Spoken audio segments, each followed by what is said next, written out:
Good morning, class 8 students.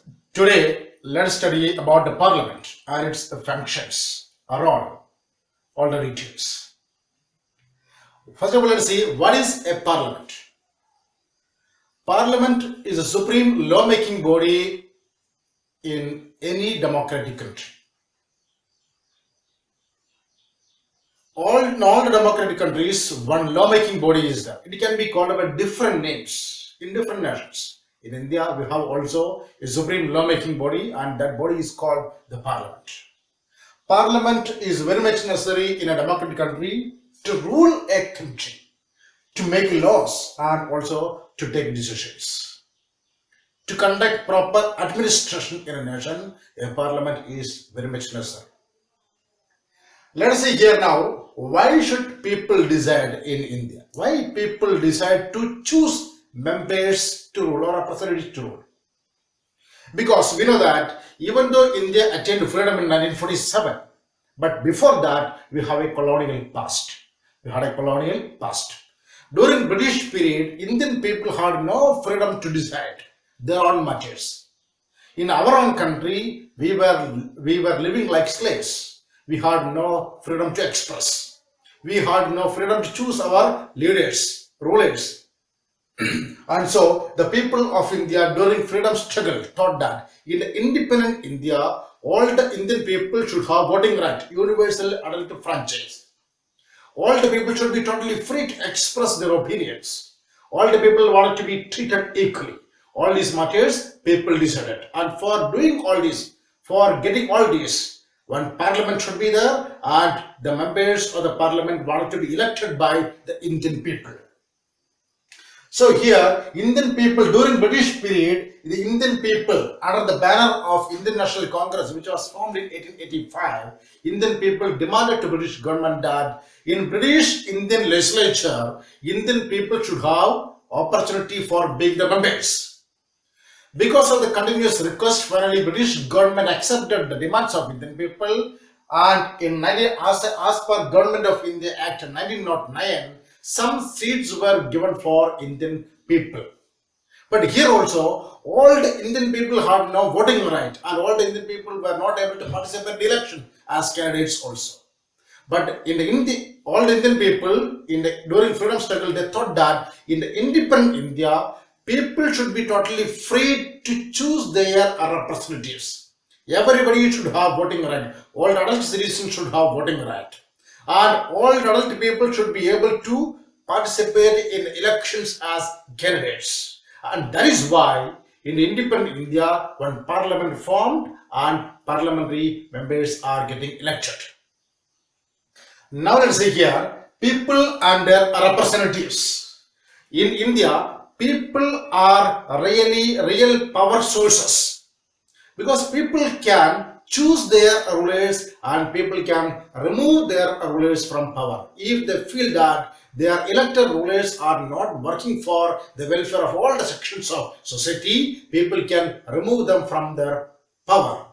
So people are real power sources. Because with the help of their voting right, people can choose who wanted to be the rulers. And also they can remove or eliminate their rulers from power also. And here people are giving with the help of their voting right, they are choosing their representatives in the parliament. They are giving approval to the representatives for ruling them. Now let's see here, role of the parliament. Many roles are there for the parliament. We know that actually selection of the national government, that is one role of the parliament. And also, we know that actually to control, guide and inform the government, that is another role of the parliament. Making laws, another role of the parliament. Such various laws are there. Such various roles are there. Before going to study about the roles of the parliament, we should know something about the parliament. We know that actually Parliament of India has two houses. One house is called Lok Sabha, another one is called Rajya Sabha. Lok Sabha can be called as lower house and Rajya Sabha is called as upper house. But still, Lok Sabha is more powerful. Why? Because in Lok Sabha, more members are there. 543 members are there in Lok Sabha, plus 2 Anglo-Indian members are also there. Totally 545 members are there in Lok Sabha. In Rajya Sabha, 245 plus it can be maximum 250 members in Rajya Sabha. During Lok Sabha election, we know that actually Lok Sabha members are directly elected by Indian people. But Rajya Sabha members are not directly elected by Indian people. They are elected by the that means MPs and MLAs of Indian that means states. So during Lok Sabha election, our country divided as constituencies. We know that actually 543 members are there in Lok Sabha. So our country divided into 543 constituencies. And from all these constituencies, actually election will be arranged in all these constituencies. During election, all the political parties can appoint their candidates, independent candidates also. There is no limitation that only 5 candidates should be there in one constituency. No, there is no such kind of law. That means people of India, all adult people who are completed 25 years of age can participate in the election to Lok Sabha. Without any proper reasons, their demand will not be ignored. All the Indian people who completed 25 years of age can participate in the election as candidates to Lok Sabha. Political parties also can appoint their candidates, or independent candidates also can participate in the election to Lok Sabha. So from one constituency, even though if there is 1,000 candidates in one constituency, only one will be declared as winner. And that winner will be considered as actually MB or member of Lok Sabha, member of Parliament.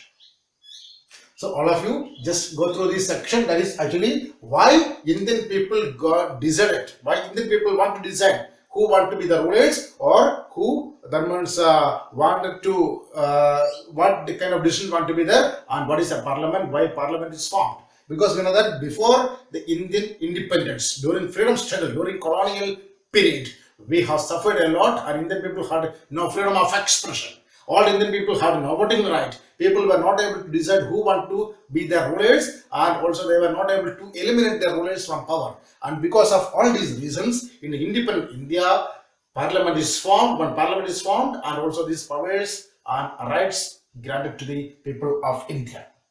And now we should see the role of parliament. First of all, selection of national government. Now let us say about functions of the parliament. That means first of all, selection of the national government. Let us see how national government of India selected. We know that we have seen Lok Sabha election. During Lok Sabha election, our country is getting divided into 543 constituencies. From all these constituencies, one candidate each will win the election. They are generally known as MPs. So we know that after the counting of votes, sometimes one particular political party may get majority. If a party want to be called as majority party, that party should get out of 543, it's more than half, that is 272 or more than 272 seats or members should win from one political party alone. Then that party can form the government directly. Sometimes no political party would get majority. In such cases, what can be done? That means a coalition government will be formed. What is a coalition government? When no political party gets 272 or more number of seats, or when no political party 272 or more number of members are not winning, in such cases, what will be the 2 or 3 political parties will join together for making the number 272 or more. Then only that one government can be formed. For forming the government, it is compulsory that 272 or more number of members should be there. Then only government can be formed in Lok Sabha from one side. So if one political party alone not able to find that number, 2 or 3 political parties can join, and that 272 or more number can be made and government can be formed. Now let us say here, from the majority party, the leader of the majority party will be invited by the President of India for taking the charge of Prime Minister. And after being appointed as Prime Minister, the Prime Minister can decide from among all the members. Suppose here, from one political party, 300 members won the election. That is, from one political party, 300 members. So from among these 300, who wanted to be the ministers? President will invite the leader of the majority party to take the charge of Prime Minister. And after being appointed as Prime Minister, the Prime Minister can decide who from among the rest of the members of his own party who wanted to be the ministers. He would make a list of ministers and give to the President. And these members would be appointed as ministers by the President of India. And these ministers together known as executive. Ministers from among the 300 or 70 or 80 members will be selected as ministers. All these ministers together known as executive. They are the ruling body or governing body. All the other members of the same party and other political parties, they will remain as MPs. Now let's see here Rajya Sabha. In Rajya Sabha, we have seen that maximum 250 members can be there in Rajya Sabha. So presently 233 and plus 12 members are nominated by the President of India. 233 members are elected from various state governments, state legislatures, and of course union territories. But remaining 12 members are directly appointed by the President of India. But these 12 members are highly efficient in the field of sports, literature, and also arts, such fields. Science, sports, literature, and also arts. In these fields, these 12 members will be highly potential people or talented people. And this is the first role of the parliament, that is actually selection of national government. We have seen that national government is formed from Lok Sabha. From among the Lok Sabha, we know that actually if one political party gets majority, that party can rule the country. From among that party, from among the winning members, the leader will be selected as the Prime Minister, and that leader will be appointed by the President as the Prime Minister. And the Prime Minister can decide who wanted to be the ministers from his own party members. And now let's see, the second role is to control, guide, and inform the government, which means we know that actually 543 members are there in the Lok Sabha. These members, whenever Parliament meets or whenever Parliament makes its session, the session starts with a question hour. That means all the parliamentary members can question to government or ministers. Whenever ministers takes a policy or whenever they takes a decision, whether it is good or not, regarding that decision or policy, the remaining MPs can ask questions. That is called question hour. So by asking this question, the member parliament is able to control the executive, because executive, even though they are appointed as ministers, they won't be able to misuse their power. They cannot do whatever they like.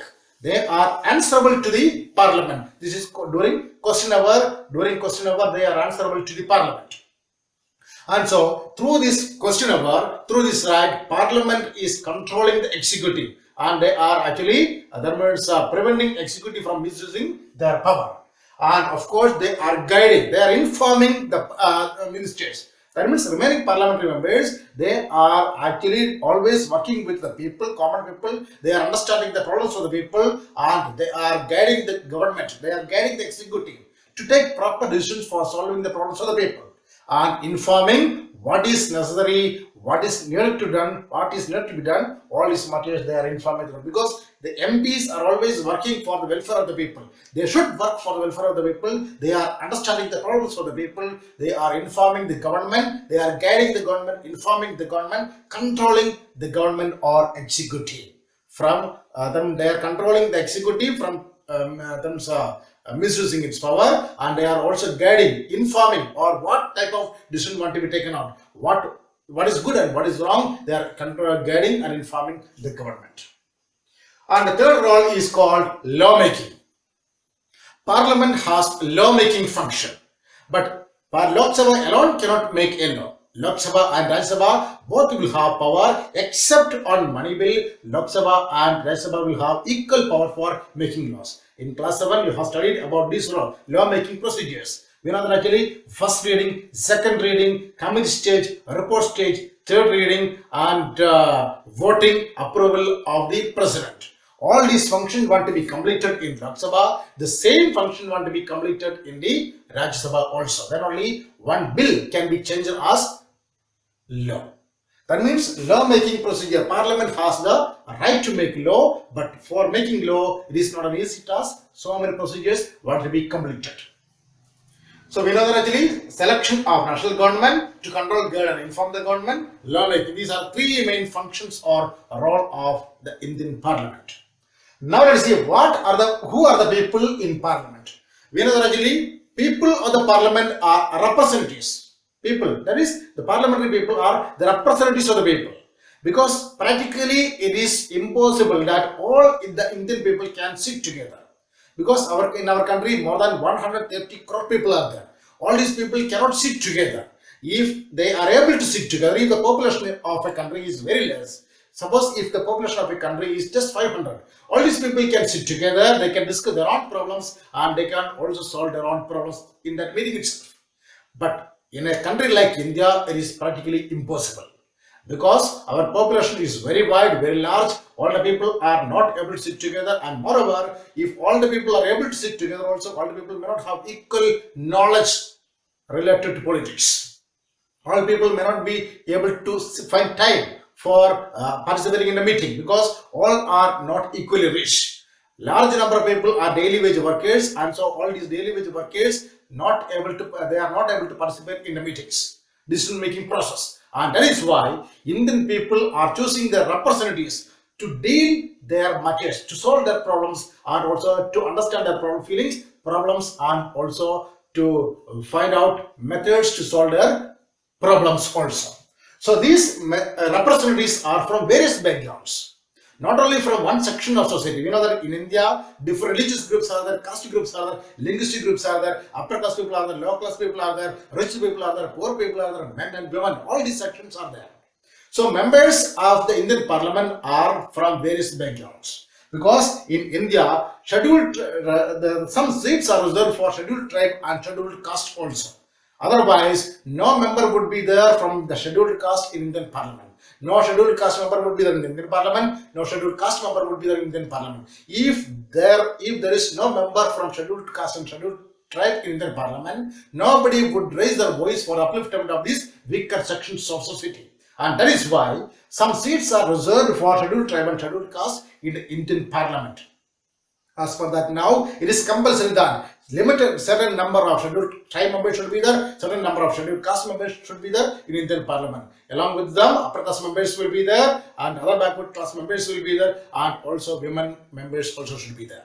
But it is not compulsory that women members should be there in Indian Parliament. No seat is reserved for women in Indian Parliament. Even though in the Indian Panchayati Raj institutions, 1/3 of the seats are reserved for women, but in the Indian Parliament or state assemblies, no seat is reserved for Indian women. But still, political parties are choosing highly potential women as their members or as their candidates, and these women are also getting elected to the Parliament. And so, at present in Indian Parliament, we know that some women members are there, scheduled tribe members are there, scheduled caste members are there, upper caste members are there. That means members from various backgrounds. And so, all the sections of our society, we know that all sections of our society are so happy, because their matters are highlighted in the parliament, their problems are discussed, and also methods are making to solve their problems. All of us just go through these sections, that is, who are the people in parliament and functions of the